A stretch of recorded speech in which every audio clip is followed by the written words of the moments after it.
Pabasa pangu pamachiefs ndiri kumuka pakaitirwa dhodho. Remunhu Munhu waMwari. Provita kuganganisa here. Unongatsono kuganganisa here. Unongatsono kuganganisa here.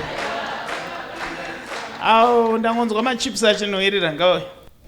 Kuprofita kuganganisa here.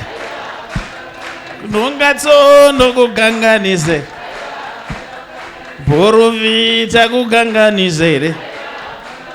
Kunongatsono kuganganisa here. Makadi mama. Tiripo makadiwo munhu waMwari. Ndangonzwa machips kakunhuhwirira nuhwirira. Aiwa, ari kunhuhwirira zvesho. Unaita basa rei? Ndinobika machips. Wow. Saka machips akurewa ndo anonzi majipi ka. Ndio. But I was wondering. Kuti atinoti machips. Kwa anonzi French fries ndiko. Kwa America anonzi French fries. Mamchizere. GP roro kuti GP rinonzi French fry. Anyway mama. Mukuitwa seko kubasa kwenyu kwemachips. Pabasa pangu pamachiefs ndiri kumuka pakaitirwa dhodho. Remunhu munhu waMwari. Dianoi.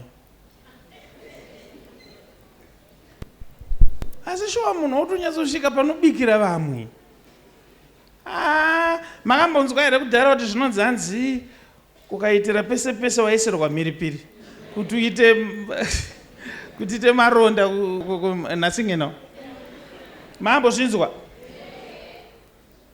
Zviriko here?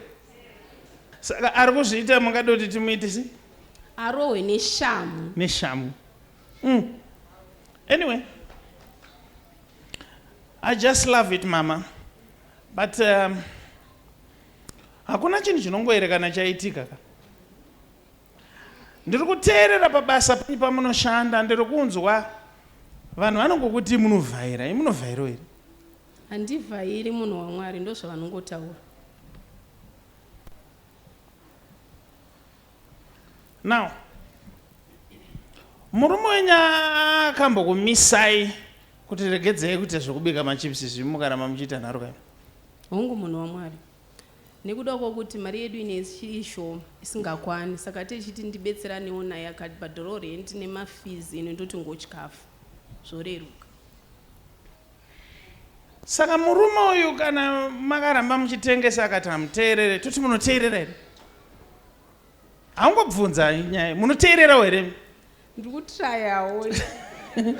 Mukutraya. Hapa kuteerera kuvanhukadzi ndo panonetsa. Vakadzi, vanhukadzi unonzwa, ukangonzwa mukadzi akakanganisa ukanzwa wangoti ndinhasi chete, zvatotanga. Mainzwa anza yenyu vana mai. Ukapisa hembe ukati kumapisirei? Ndipisa every day ndinhasi chete. Chese chaaita chinenge chingonzi ndinhasi chete. Imbonotarisei kudzimba dzenyu muchaona mhinduro. Kuvarumewo mhinduro yavo unongonzwa hameno mweya wangu wandibata. Ana mai vapafarira ipapo. Mama.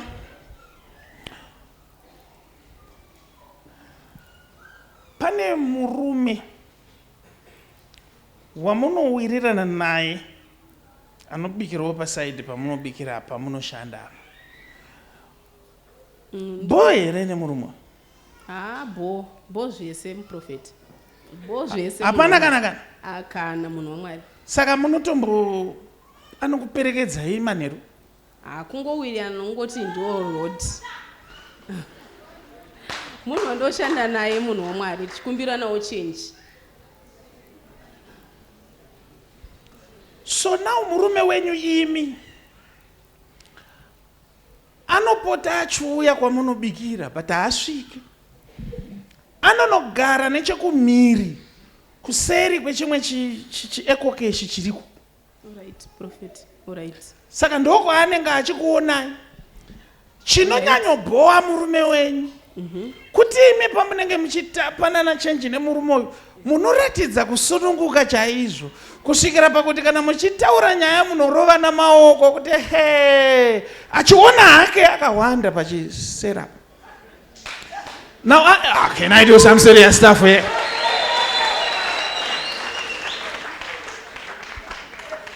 Now, dambudziko rakunoitika manje nderekuti murume anoziva kuti chamunotya kuroyewa. Hongu munhu waMwari. Saka ndiye akupota achiuya achisetera.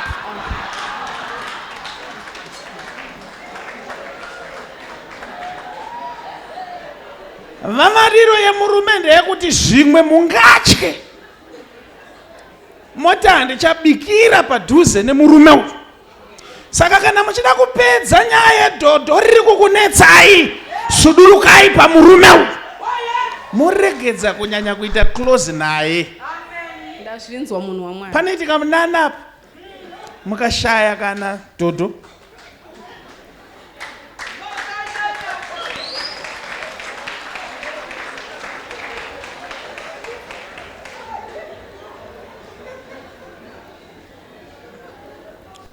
Unoona vana mai kana vari kumabasa vanosvikira pakuvarairwa ka. Iwo wako murume haurovane naye maoko kudai. Antozvidawo. Inini ndinotaura nchiti vana mai munotiitira utsinye. Rakaenda kupuruvhiriyo kuti madzimai anokuitira utsinye papi. Unoyanzoti wewe mudzimai wako anomuka makuseni. Ochena zvekwamai chena izviya. Obva aisa wigi yakanaka. Opinda mutauni. Achionekwa nevamwe varume mupi mutauni imomo. Akachena. Achingozi mother, wow, nice, wow. Paanodzoka kumba kwauri iwewe. Achingonoisa gumbo mumba, chiwigi chova chabviswa.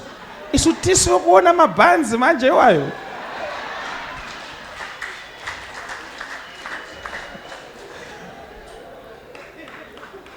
Mimi nemurume uyu hapana ndokuwirirana nemi, but muri kuona manje even pasina kudaro. Ka-closeness akakanyanya muri kudyiwa mahafu. Saka siyena inazvo. Ndazvinzwa munhu waMwari. Right.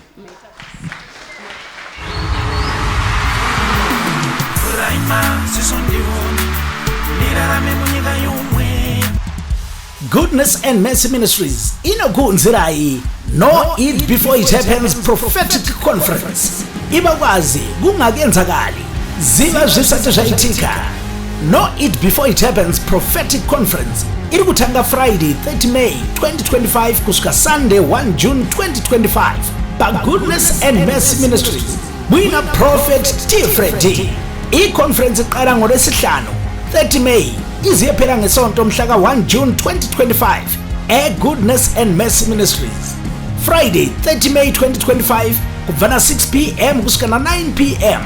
Saturday 31 May 2025 kuvana 6 p.m. kusvika 9 p.m. kuchiti Sunday 1 June 2025 kuvana 10:30 makuseni kusvika 3 masikati. Tinenge tiri pa Goodness and Mercy Ministries, corner Highland Road naMushaya Bande Road, Glenora B, Harare. Tibate shayo ucingo ku-0712 528 094 kana pa 0778 059 270. Prophet T Freddy wanoti hazvibvumidzwe kuti paitike chinhu chisina kumbobvira chakaprofitwa.